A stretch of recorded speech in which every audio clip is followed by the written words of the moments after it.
इस वक्त की एक बड़ी खबर आपको बता दें, लोकसभा में महिला आरक्षण बिल पास नहीं हो पाया। आपको बता दें, लोकसभा में महिला आरक्षण बिल अब गिर गया है। आपको बता दें, महिला आरक्षण बिल के पक्ष में 298 सदस्यों ने वोट किया, जबकि इस बिल के विपक्ष में 230 लोगों ने वोट किया। कुल 528 सदस्यों ने वोट डाले, जिसमें इस वक्त की ये बड़ी खबर सामने आ रही है कि लोकसभा में महिला आरक्षण बिल गिर गया है, क्योंकि इस बिल के विपक्ष में ही 230 वोट पड़ गए और इसके पक्ष में सिर्फ 298 वोट पड़े। यानी कि जो 2/3 बहुमत चाहिए थी सरकार को, वो 2/3 बहुमत वोट सरकार को नहीं मिले। और ऐसे में अब बिल के पक्ष में सिर्फ 298 वोट पड़े, बिल के विपक्ष में 230 वोट आए।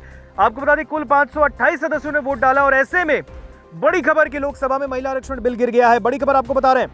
आपको बता दें, लोकसभा में अध्यक्ष ओम बिरला ने कहा कि इस बिल पर विचार करने पर वोट विभाजन में हां के पक्ष में 298 लोगों ने वोट किया, जबकि इसके विपक्ष में 230 सदस्यों ने वोट किया है।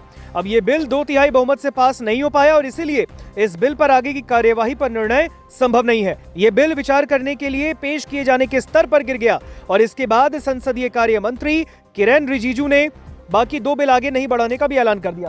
तो बड़ी खबर आपको बता रहे हैं, एक तरफ जहां सरकार कह रही थी कि वो महिलाओं को अधिकार दिलाकर रहेगी, तो दूसरी ओर लोकसभा में महिला आरक्षण बिल पास नहीं हो पाया। इसके विपक्ष में 230 सांसदों ने वोट किया है, जबकि इसके पक्ष में सिर्फ 298 सदस्यों ने वोट डाला है।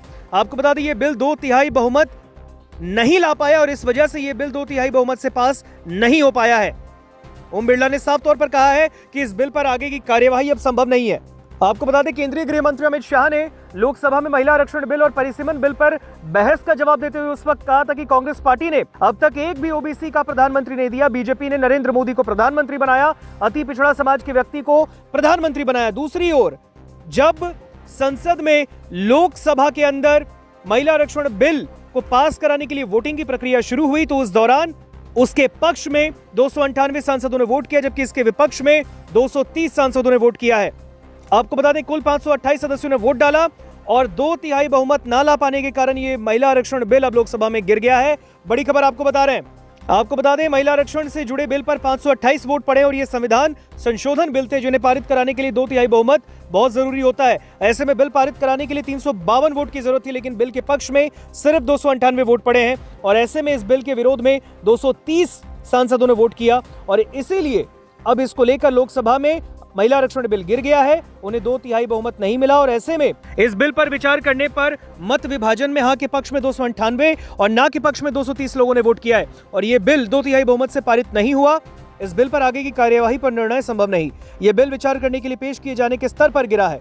इसके बाद संसदीय कार्य मंत्री किरेन रिजिजू ने बाकी 2 बिल आगे न बढ़ाने का ऐलान कर दिया। तो बड़ी खबर आपको बता रहे हैं, लोकसभा में महिला आरक्षण बिल पेश किए जाने पर कुछ देर पहले वोटिंग हुई थी और ऐसे में आपको बता दें, वोटिंग की प्रक्रिया के बीच जब रिजल्ट सामने आए तो पता चला है कि इसके पक्ष में सिर्फ 298 सांसदों ने वोट किया है और इसके विपक्ष में 230 वोट पड़े। ऐसे में 2/3 बहुमत का वो आंकड़ा नहीं मिला, जिसके बाद लोकसभा में महिला आरक्षण बिल गिर गया है। ये बिल पास नहीं हो पाया। बड़ी खबर बता रहे हैं आपको।